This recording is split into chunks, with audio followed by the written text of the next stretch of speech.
Very beautiful this evening, a very beautiful evening, viewers, and welcome to the program. This is Spotlight with Chinaza on Captain Television here in Abuja. We were wishing you from, and I am Chinaza Asegu. Well, we are going to talk about what's been happening in the political space, and of course, the 2027 general election. And as momentum continues to gather in the Federal Capital Territory, youth-driven political movements are stepping into the spotlight. One of them is the City Boy movement linked to Tinubu and now officially launching its FCT chapter, I beg your pardon. Our guest tonight has been appointed to coordinate the movement in Abuja. What does this mean for youth mobilization and the coming elections? Let's find out. But that's going to be after we go on this short break. We are going to be looking at the FCT coming election, which is going to happen on Saturday next week, which happens to be the 21st of February 2026, and from there we'll take it up to, we're already seeing so many drama regarding the 2027 general election. We've seen defection from political parties, we've seen movement by the current administration, and we're wondering, what is it going to look like? It's all going to look like, this is going to be a drama play, but we'll get to find out after this short break. Do stay with us.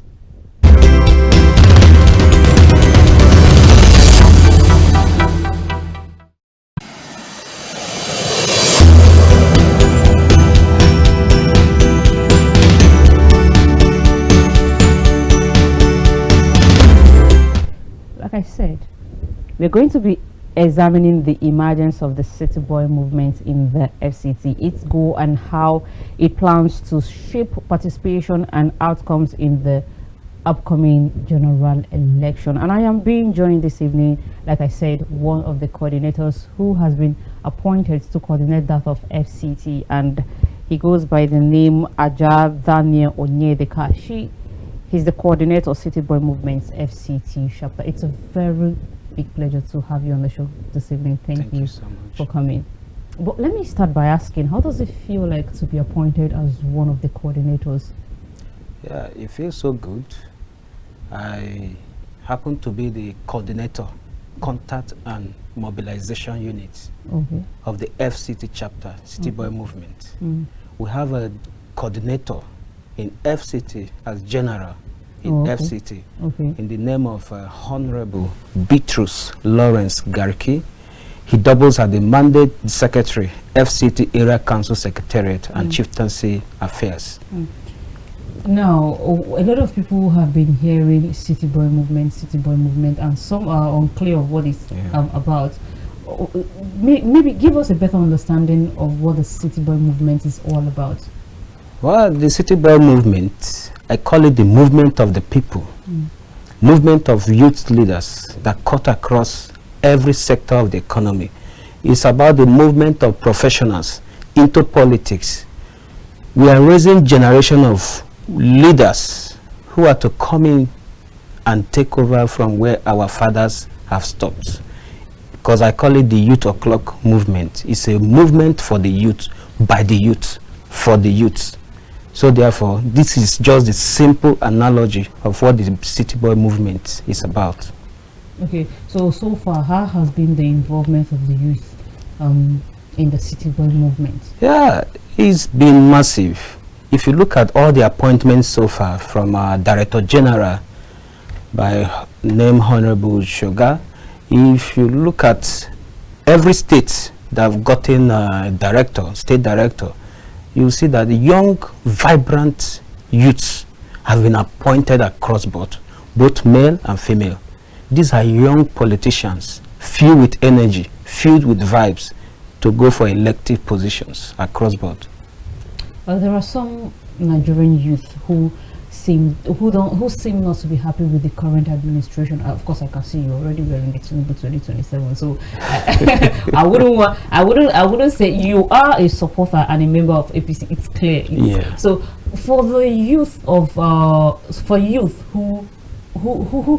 say that, oh, okay, this administration didn't really go, they sold so many false dreams to Nigerians and to aggrieved youth of Nigeria, what would you say to them? And if you've ever encountered any obstruction or any difficulty in trying to convince people that, oh, the administration of President Bola Ahmed Tinubu has done so well, even though there are youth out there who disagree or who don't agree with that. How has it been for you? For me, I will start by giving you this simple statement.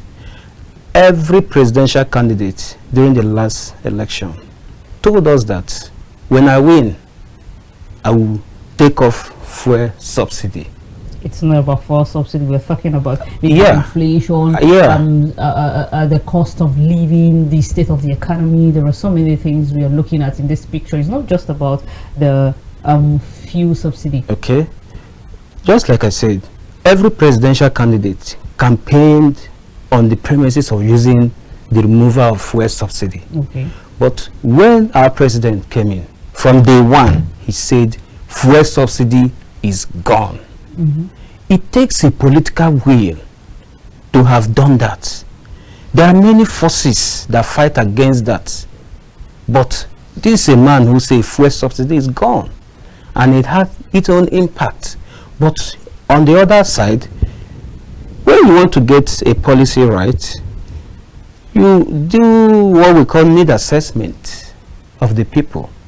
Need assessment. Need assessment. Okay. Then you go further to look at what are the immediate results. What will it translate to in the general view? If you look at this current administration, you will see a lot of projects going on in all sectors of the economy. I can tell you that they are verifiable. You can go on the street, carry out your research, carry out your street projects to see that there are projects going on all over the nation. You can look at the coastal highway, the super coastal highway. Look at what's going on there. When you come to FCT, for example, look at what the minister is doing in the FCT. Who can we say is doing this job? It's the president. The president have commissioned all the ministers to actively represent him in all sectors of this economy. I can proudly tell you that the president is doing well. That is why I, as a person, is supporting the president. Thank you. I like the fact that you mentioned need assessment. So now let's get some clarity when you mentioned need assessment. You as a youth, of course, I believe you're still a youth, and a vibrant Nigerian youth. How would you assess the current government of the day? My assessment of this current government. I'm saying that your assessment as a Nigerian youth. I'm not the assessment as an APC member or APC supporter. So I just need when you from the source of the standard of living, the state of the economy. If you compare this administration with the previous administration or past administrations, would you say that we can see reduction when it comes to hunger, starvation, education, in all sectors? How would you assess the government of the day? In all sectors, I can give this government a thumbs up. You can, in quote, fix Nigeria, even in 8 years. The president told us he was going to fix Nigeria. But look at what has been going on. And he said he was ready for the job. Yes, he was ready for the job. From day one, he said it. He hit the ground running. What would you say about the policies of this current government still? Some of the policies are perfect, some are not perfect. Nigeria is work in progress. Which would you say is perfect? Well, for the fiscal projects we are seeing across FCT, for example, I will always quote FCT. There are many places you cannot access in the past 20 years.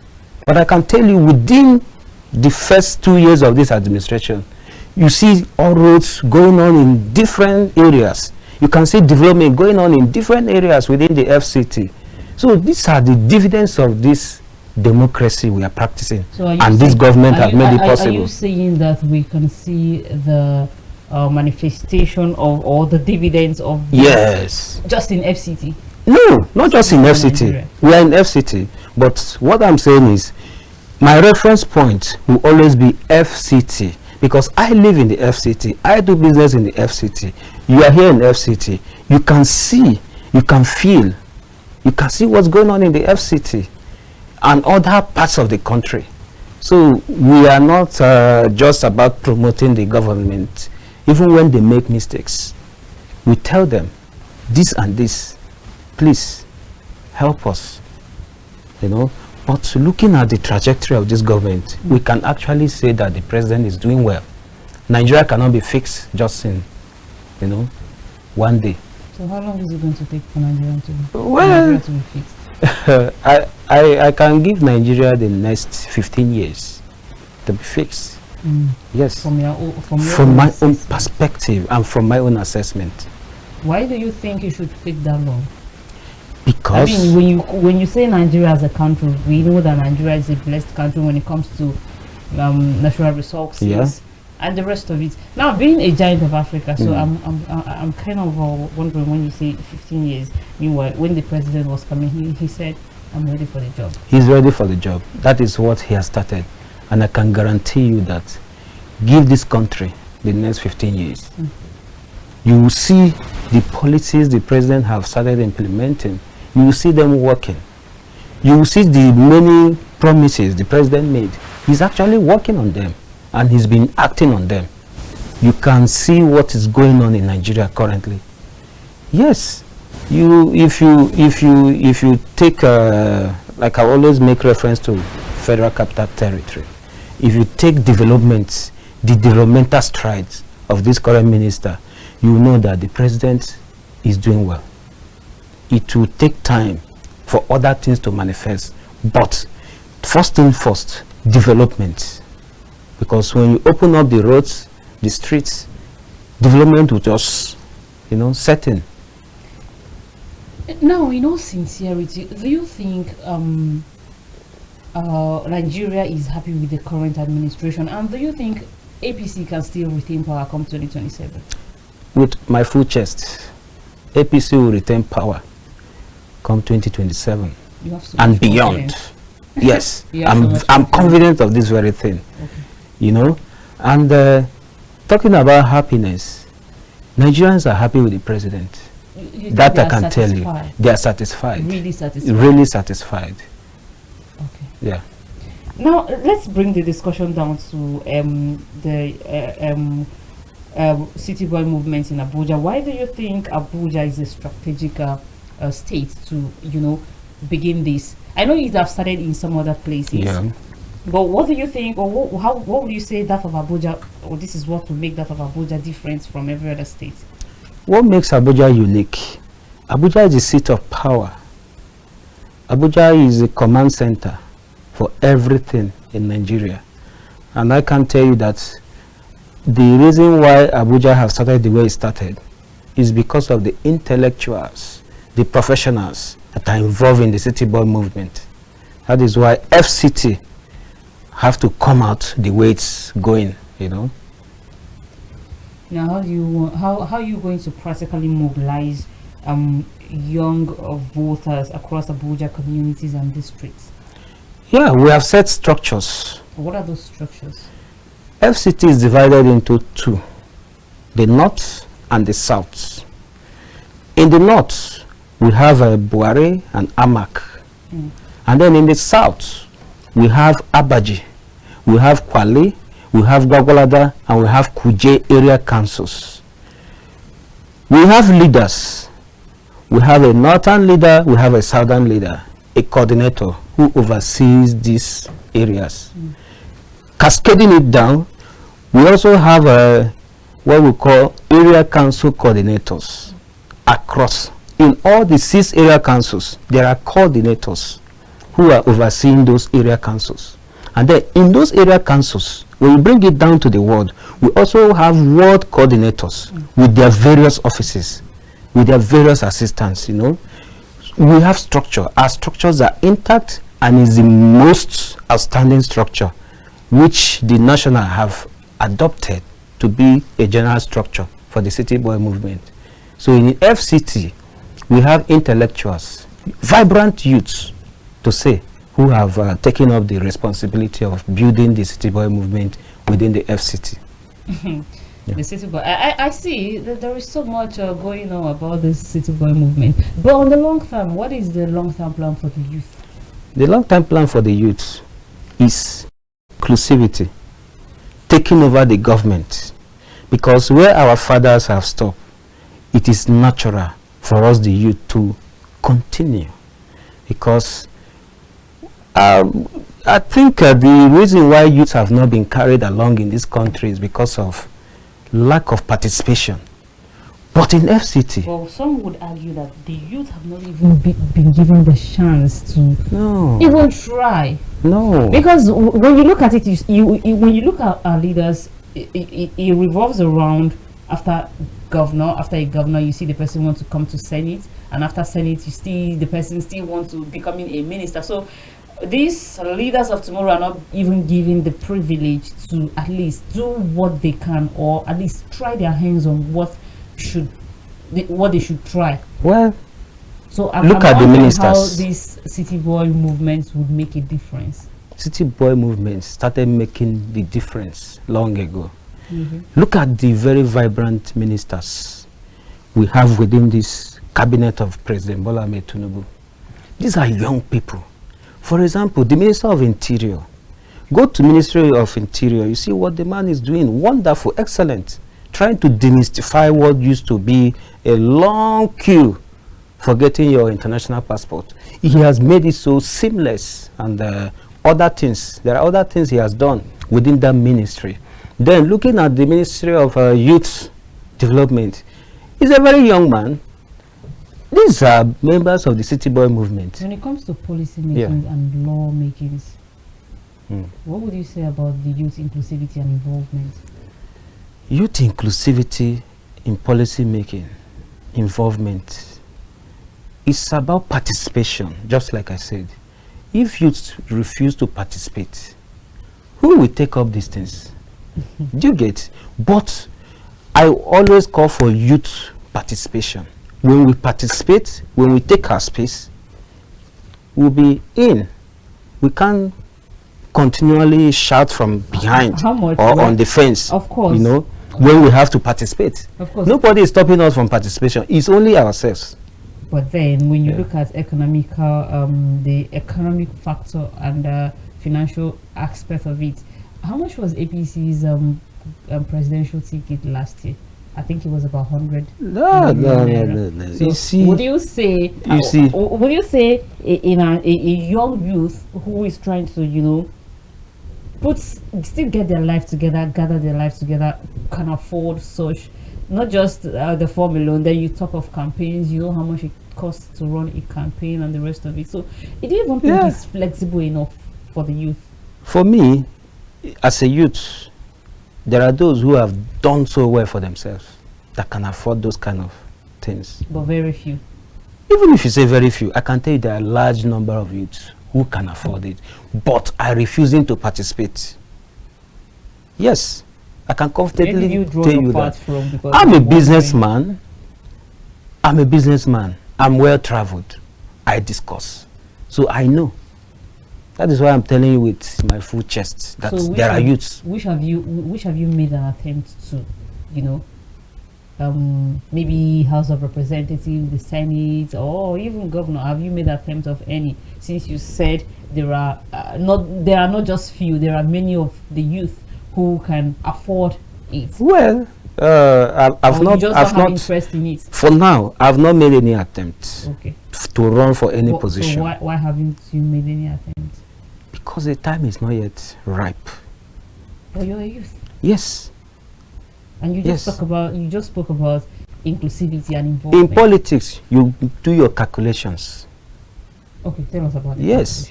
That calculation you are looking at, there are those who have also done well for themselves. They are youths.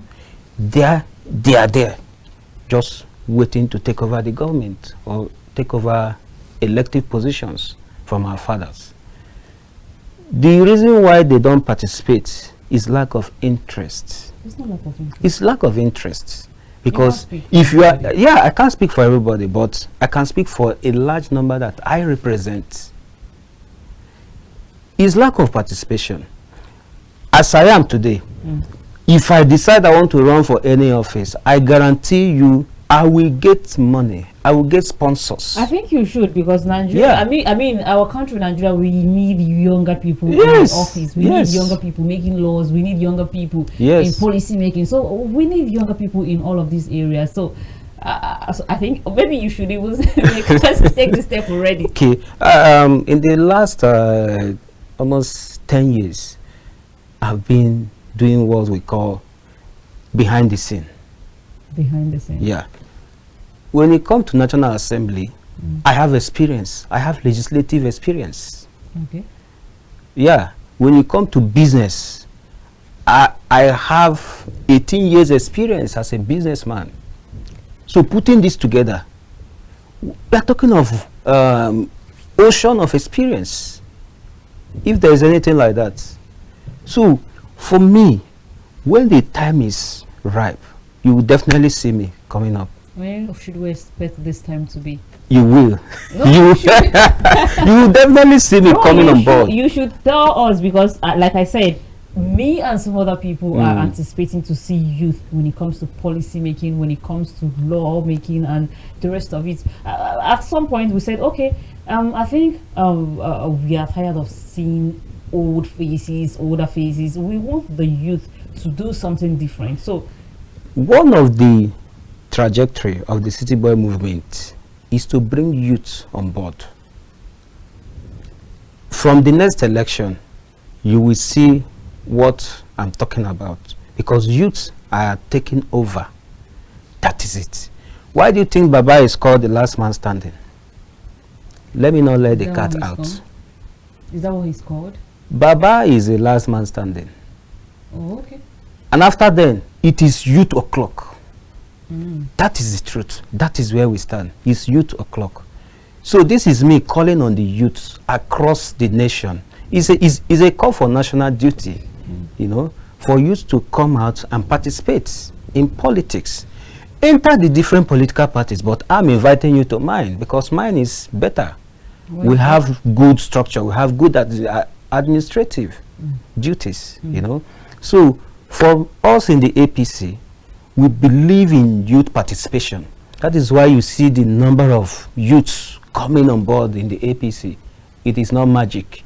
It is because of what they have seen, what they have felt, and what they are about to go into. So it's youth o'clock. Quote me.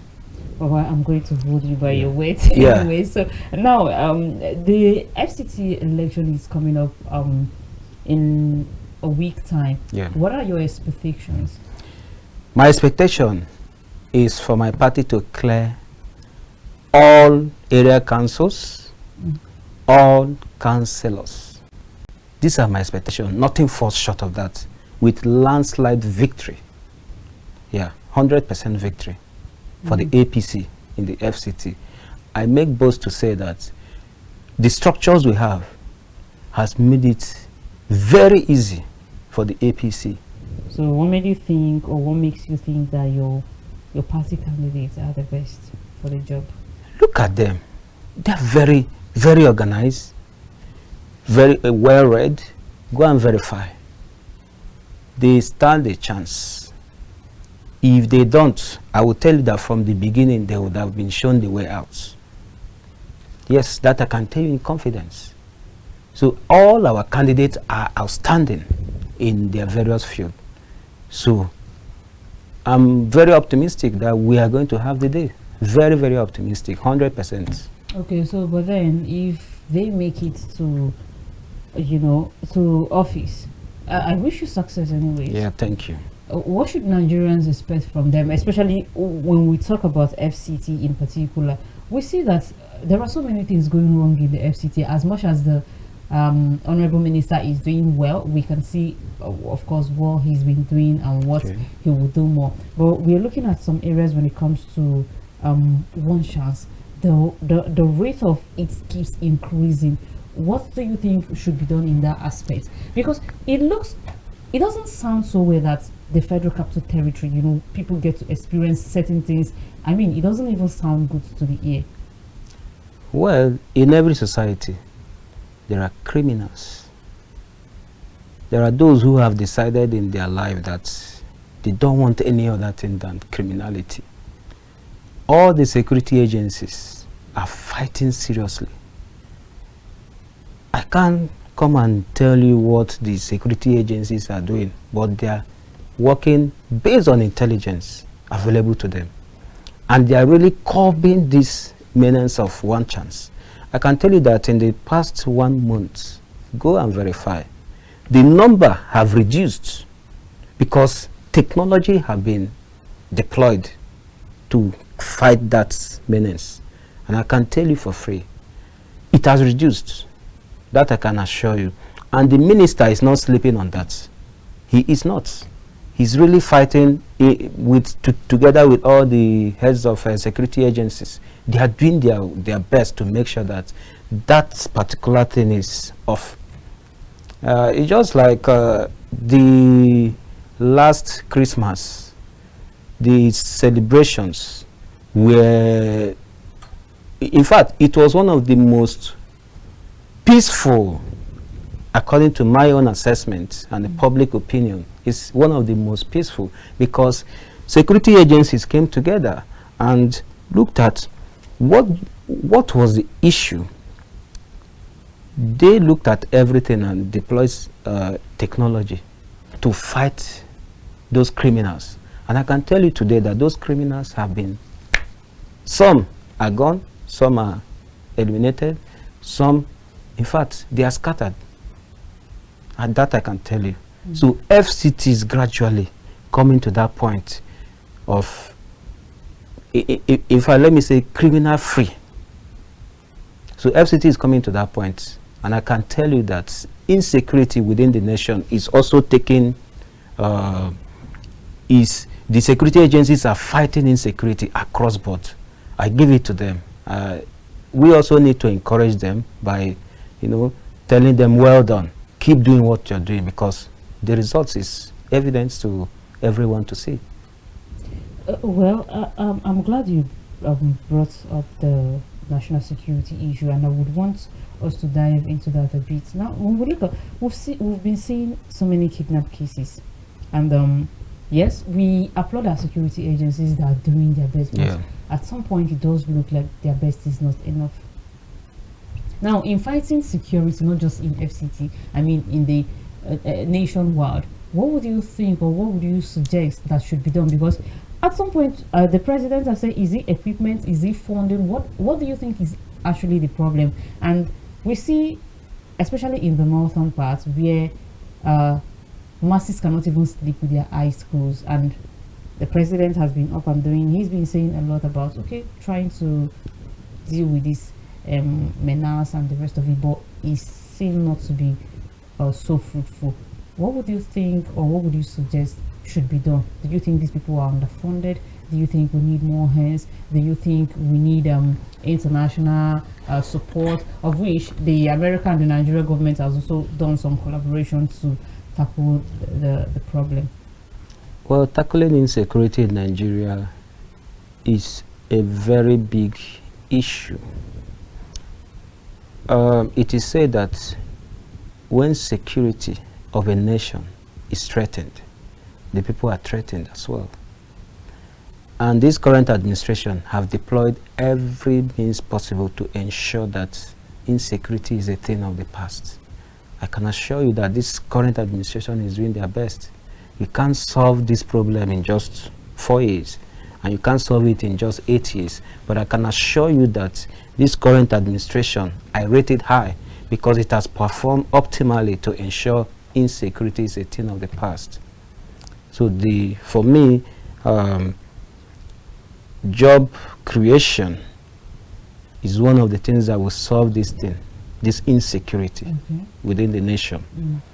Youth inclusivity, which has started, is one of the things that will solve this insecurity in this nation. Then, what I call empowerment. If you empower 100 youths, what will they do? They will in turn empower others. These are some of the ideas we keep pushing. And I can assure you that the next 1-2 years, you will see what I'm talking about. There will be massive empowerment for the youths to take up responsibilities in their various locations. so as to curb insecurity. All right, thank you so much, Daniel, for speaking with us. But before we go, let me still bring up some questions, or better, I think I'm asking for clarity and the rest of it. We see the APC as a general making so much effort, come to our party, and Nigerians lately has been saying, okay, we need the Electoral Act amendment, which of course we've seen the controversies it has brought in recent time, and okay, the National Assembly has also approved, still saying that in cases where there is no network, the results can be transmitted manually. But a lot of people will still wonder, okay, APC have gotten, I think if I'm not mistaken, APC is controlling about 29 to 30 states, isn't it? Yeah. I will have more to take. Yeah. Do you want to make Nigeria one party system? No, we're not about to make Nigeria one party system, but it's about cohesion. It's about national cohesion. It's about national unity. Nigeria is not a one-party state or one-party nation. I can tell you for a fact that why we are doing what we are doing is to get everybody to be in same page. And then, yes, you have opposition party. That is, they are there. But the opposition have refused to put their house in order. Are we the ones that will put it for them? The answer is no. We sit back and look until they decide to put their house in order and do the right thing. Then every other thing will move well. But for us in the APC, we are okay, and we are expecting more people to come in. Is the APC scared of the 2027 election? No, we are not scared. No, we are not. We are not. We are never scared of 2027. You're sure of returning? Very sure. Very sure. You trust Nigerians so well too? I trust Nigerian youths. For some of us who are opinion youth leaders, we know what our youths are going through. We are with them always. They are with us. What are they going through?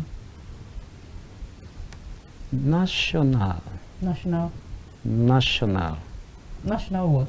I call it national because for every nation, there are things that happen. And when these things happen, there's a kind of, how do I put this? If I remember, I'll tell you. But for youth inclusivity, we have to do what we are doing currently to make sure we get everybody on board in the APC, because the numbers is what plays out in every election. What do you want this is not social media. I know, of course. Yeah, it's not social media. It's not social media. No. Of course. But what would you say to aggrieved youth of the Nigerian aggrieved youth who are highly disappointed? Let me use the word, because we've seen them every time I say, oh, this is not what APC told us they were going to do. This is government of the day. So what would you say to the aggrieved youth? Those who are aggrieved, probably because the economy is hard. The economy is not in the perfect shape yet, but there are efforts being made to make it perfect. There is light at the end of the tunnel. There is light at the end of the tunnel. When will that tunnel be? We are providing that light. That is why we belong to the APC. We are providing that light. That is why we have good people. Just like I always tell people, when good men refuse to do nothing or refuse to participate in politics, the bad ones will continually occupy that space, making bad policies for us to, but when we have intellectuals involved in politics, you see that we'll get it right. And from this next election, we are going to get it right. I wish your party the very best. Yeah. Thank you so much. Daniel Onyedikachi has been speaking with us concerning the City Boy movement, and I'm sure you've heard so much. So just in case you're still wondering what the City Boy movement is all about, he's just explained it, and he's just said it all to him. And from what he said, is about youth inclusivity and involvement involvement in policy making, lawmaking, and of course, those offices that matters most when it comes to shaping the future of a country. This is where we draw the conversation. Until we see you some other time, the arrival of the city boy movement in the Federal Capital Territory highlights a growing shift toward youth-led political engagement in Nigeria. And as the FCT moves closer to the polls, groups like this could play a key role in shaping voters' turnout, political conversation, and grassroots participation. So, keep watching Captain Television until we'll come your way some other time. I am Chinaza Asegu, and do have yourself a lovely weekend. Thank you very much for coming once again. Thank you so much. Bye for now. Yeah.